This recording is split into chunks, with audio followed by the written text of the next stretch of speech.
Salut à tous, ça fait un an à peu près qu'on n'a pas fait de vidéo tuto, c'est pour ça que ça me fait super plaisir de vous retrouver dans ce format que vous étiez nombreux à nous demander. Dans cette première vidéo, on va vous parler de la différence qu'il y a entre ces deux vidéoprojecteurs que vous êtes nombreux à voir ou à vouloir avoir. Mais avant de démarrer, générique.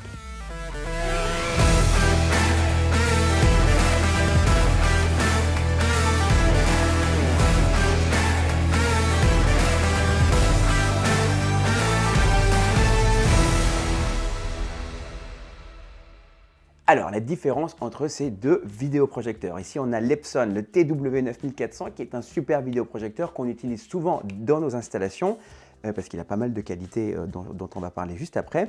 Et ici, le 7100, un projecteur qui est un peu plus petit et qui est juste en dessous dans la gamme chez Epson. Alors, on va voir rapidement un petit peu les différences fondamentales qu'il y a entre ces deux appareils. La première, vous la voyez tout de suite, effectivement, c'est la taille. Le TW7100, ça fait partie d'une gamme chez Epson qui commence à rentrer dans les projecteurs qu'on pourrait appeler pro. Donc, ce sont des projecteurs qui sont un peu plus gros que les vidéoprojecteurs multimédia qu'on trouve en grande surface électronique ou quoi, qui va proposer des caractéristiques donc, du coup, qui permettent d'avoir une meilleure qualité d'image que donc, ces petits vidéoprojecteurs. Ce qui permet d'avoir cette meilleure qualité d'image, ça va être notamment deux spécificités.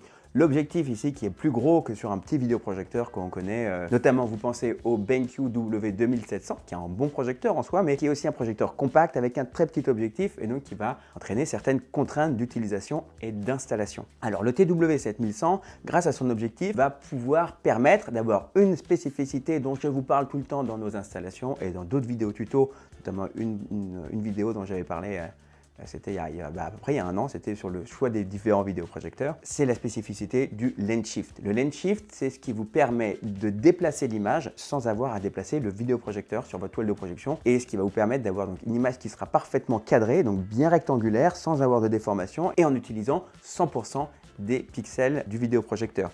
Vous avez une autre spécificité qui existe sur de nombreux vidéoprojecteurs qu'on appelle le keystone ou la correction de parallaxe. Bien que ce soit pratique, ça ne fait que entamer l'image. C'est-à-dire que vous allez avoir une image qui va être déformée et vous allez avoir une zone grise qui va se créer. C'est-à-dire que lorsque vous déplacez votre vidéoprojecteur sur le côté, vous avez une image qui va être sur un côté du rectangle que vous projetez qui va être plus petite, de l'autre côté plus grande. C'est quelque chose que vous pouvez rattraper avec le keystone, mais toute cette zone grise qui sera une zone lumineuse mais sans image, ce sont des pixels que vous perdez. Donc c'est pour ça que nous, dans nos installations, c'est quelque chose qu'on ne fait jamais. Donc ce vidéoprojecteur, le TW7100, a cette caractéristique de lens shift qui est super importante. Par contre, elle est manuelle. Donc ici, vous avez deux systèmes de rotation qui vous permettent donc de déplacer l'image à gauche, à droite, en haut et en bas. C'est-à-dire que vous allez avoir l'objectif qui se déplace de 60% vers le haut et vers le bas et de 24% de droite à gauche, c'est-à-dire donc en horizontal.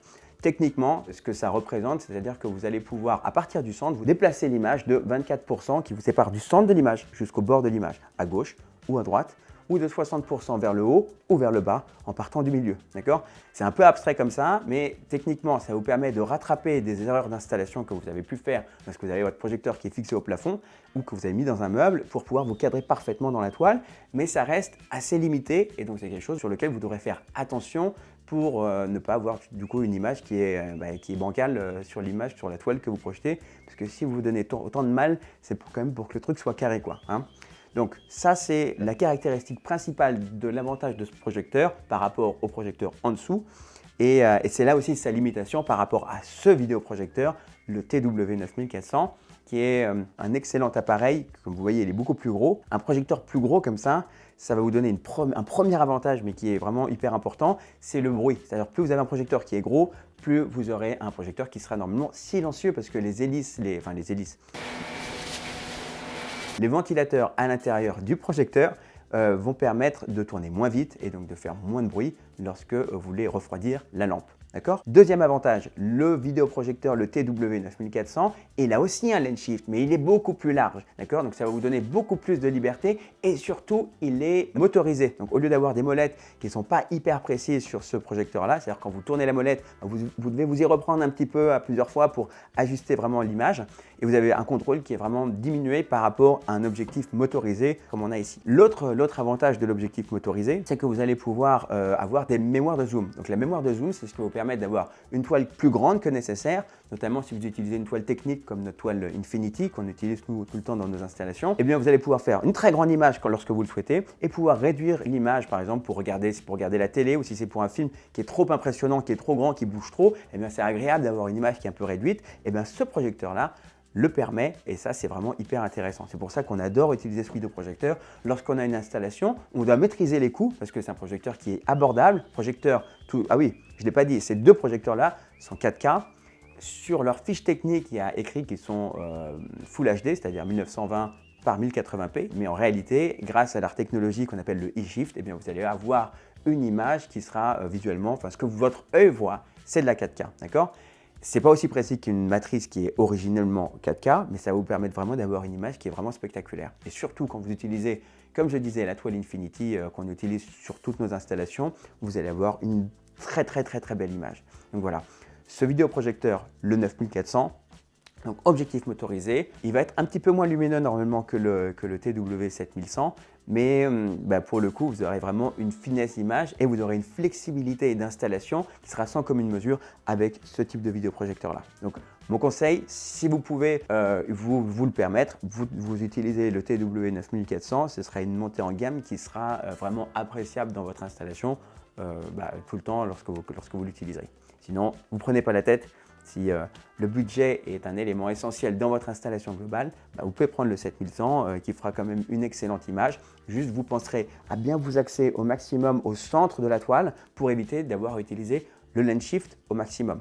Quand vous avez un objectif qui est plus petit, pensez que lorsque vous déplacez l'objectif devant la matrice, ce qui va se passer, c'est que la zone noble de l'objectif qui est au centre va très rapidement être sortie du champ de vision. C'est-à-dire qu'on va être partout sur les rebords de l'objectif et donc on va avoir une zone de flou qui va se créer. Donc pour ne pas avoir cette zone de flou dans les coins qui n'est pas franchement agréable, est-ce que c'est quelque chose qui est vraiment hyper important?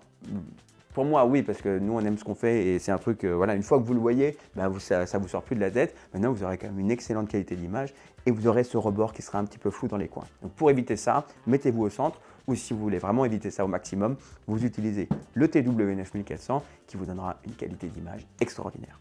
Voilà, je pense que c'est les éléments importants à retenir. Vous avez aussi le taux de contraste qui, évidemment, sur ce projecteur-là est plus élevé, c'est-à-dire que vous allez avoir plus de profondeur dans les noirs. Quelque chose qui sera vraiment beaucoup plus joli, beaucoup plus réaliste que sur ce vidéoprojecteur-là. Pour conclure, utilisez ce projecteur aussi, par exemple si c'est un usage qui est pas forcément quotidien, vous voulez regarder des matchs de foot entre amis et tout ça, ça c'est pas mal parce que vous aurez plus de pêche, plus de luminosité. Sur celui-là un petit peu moins, mais ça c'est si vous voulez vraiment faire une installation au cinéma au top et avec un budget maîtrisé, vous utilisez le TW9400, c'est vraiment parfait. Voilà. J'espère que ces informations vous ont aidé à faire vos choix, que vous soyez en train de faire une installation, en train juste de choisir un vidéoprojecteur pour améliorer votre installation au cinéma. Et vous avez ici normalement des vidéos qui sont sur le côté que je vous invite à regarder sur les installations qu'on a déjà réalisées ou sur d'autres vidéos tuto comme celle-ci qui pourront vous intéresser. Voilà, maintenant je vous dis à la semaine prochaine pour une nouvelle vidéo. Pensez à vous abonner et à liker cette vidéo si ça vous a apporté quelque chose. Et à très vite. Bye.